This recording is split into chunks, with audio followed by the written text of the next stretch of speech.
Dios los bendiga, queridos hermanos de la Iglesia Defensores de la Fe de Guayama. Para mañana tenemos la lección de 1 Samuel, capítulo 14.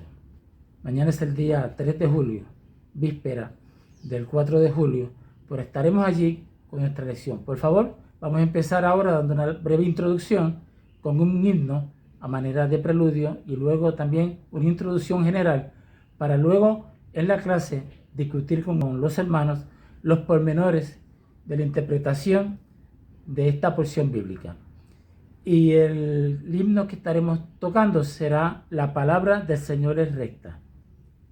Dice: la palabra del Señor es recta y sus obras son maravillosas. La justicia y el derecho tienen tronos a su diestra, y de su misericordia llena está toda la tierra.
Muy buenos días, queridos hermanos de la Iglesia de Defensores de la Fe de Guayama y de todos aquellos que nos sintonizan en el canal Aurora. Amigos de la Iglesia, público en general. En estos momentos vamos a pasar al comentario sobre esta porción bíblica que hemos leído, que es 1 Samuel, capítulo 14. En este capítulo leemos acerca del pobre trabajo que hizo Saúl como líder. No tuvo comunicación con Jonatán. Esto lo encontramos evidenciado en el versículo 1 y el 17 de este capítulo 14 de 1 Samuel. Pronunció una maldición insensata, tenemos la evidencia de esto en el versículo 24, e ignoró el bienestar de sus propios soldados. Versículo 31. Así que, habiendo ya establecido las bases de la deficiencia que tuvo Saúl, podemos entonces continuar diciendo que el liderazgo deficiente de Saúl no fue el resultado de rasgos de personalidad meramente, sino de un carácter espiritual en decadencia. Lo que hacemos es a menudo resultado directo de nuestra condición espiritual. No podemos ignorar la importancia del carácter espiritual en un liderazgo efectivo. Y pasando entonces de lleno al primer versículo de este capítulo 14 de 1 Samuel. ¿Por qué iría Jonatán solo a atacar a los filisteos? Jonatán pudo haber estado cansado de largo y desesperanzado empate en la batalla. Confiaba en que Dios daría la victoria y quiso actuar con base a esa confianza. Además, sabía que el número de filisteos no era un problema para Dios. Quizá no dijo a su padre nada acerca de su misión porque pensó que Saúl no lo hubiera dejado ir. Y en el versículo 6 vemos a Jonatán y su escudero, que no representaban una fuerza que pudiera atacar al inmenso ejército filisteo. Ciertamente no lo representaban. Sin embargo, mientras todos los demás tenían miedo, ellos confiaron en Dios, sabiendo que el tamaño del ejército enemigo no restringiría la capacidad de Dios para ayudarlos. Dios honró la fe y la acción valerosa de estos dos hombres con una victoria tremenda. ¿Se ha sentido usted alguna vez rodeado por el enemigo? ¿O ha enfrentado circunstancias abrumadoras? Tanto usted como yo hemos estado en esas circunstancias. Dios no se intimida nunca por el tamaño del enemigo o por la complejidad de un problema. Con Él siempre hay suficientes recursos para resistir las presiones y ganar las batallas. Si Dios lo ha llamado a actuar, comprometa valientemente con Dios los recursos que posea y deposita su confianza en Él para que le dé la victoria. Habiendo dicho esto, pasamos a considerar el versículo 12 de este libro de 1 Samuel capítulo 14. Jonatán no tenía la autoridad para guiar todas las tropas a la batalla, pero pudo comenzar una pequeña escaramuza en una esquina del campo enemigo. Cuando lo hizo, el pánico se apoderó de los filisteos.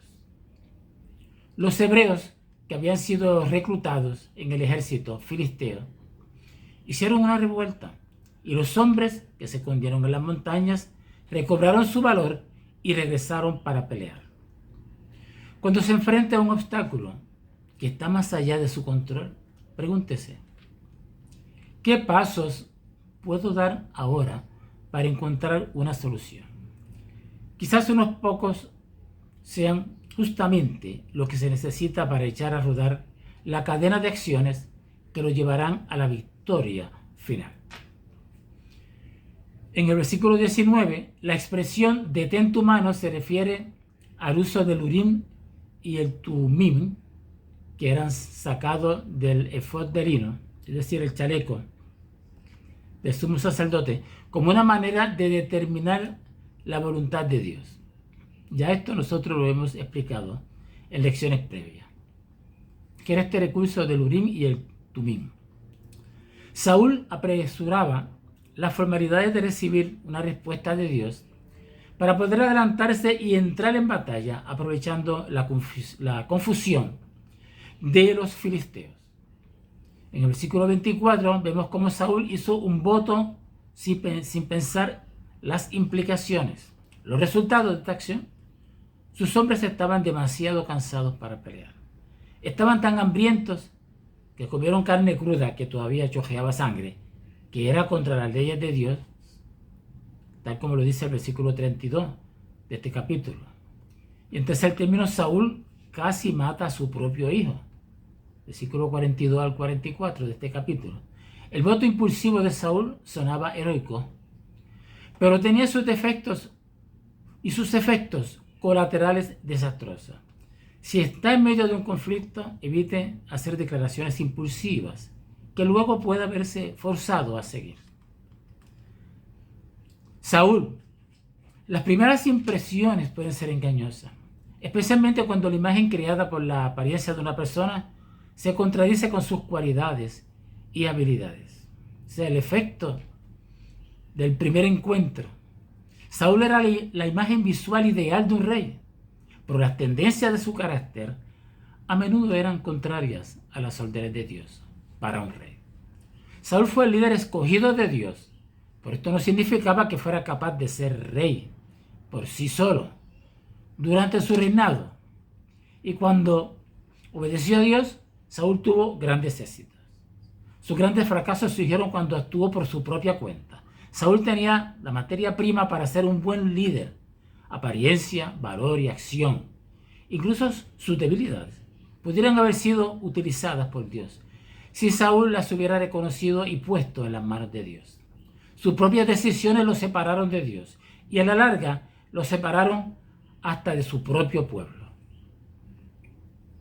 De Saúl podemos aprender que mientras nuestros puntos fuertes y habilidades nos hacen útiles, es nuestra debilidad la que nos hace utilizables. Nuestras habilidades y talentos nos hacen ser herramienta, pero nuestros fracasos y reveses nos recuerdan que necesitamos a un artesano que controle nuestras vidas. Cualquier cosa que logremos por nuestra cuenta es solo un indicio de lo que Dios podría hacer por medio de nuestras vidas. ¿Controla él su vida? Saúl, siendo el primer rey de Israel, designado por Dios, conocido por su valor personal y su generosidad. Era alto, de buena apariencia, impresionaba. ¿Cuáles eran sus debilidades? Sus habilidades de líder no eran congruentes con las expectativas creadas por su apariencia. Impulsivo por naturaleza, tendía a sobrepasar sus límites. Celoso de David, trató de matarlo. Específicamente, desobedeció a Dios en diversas ocasiones.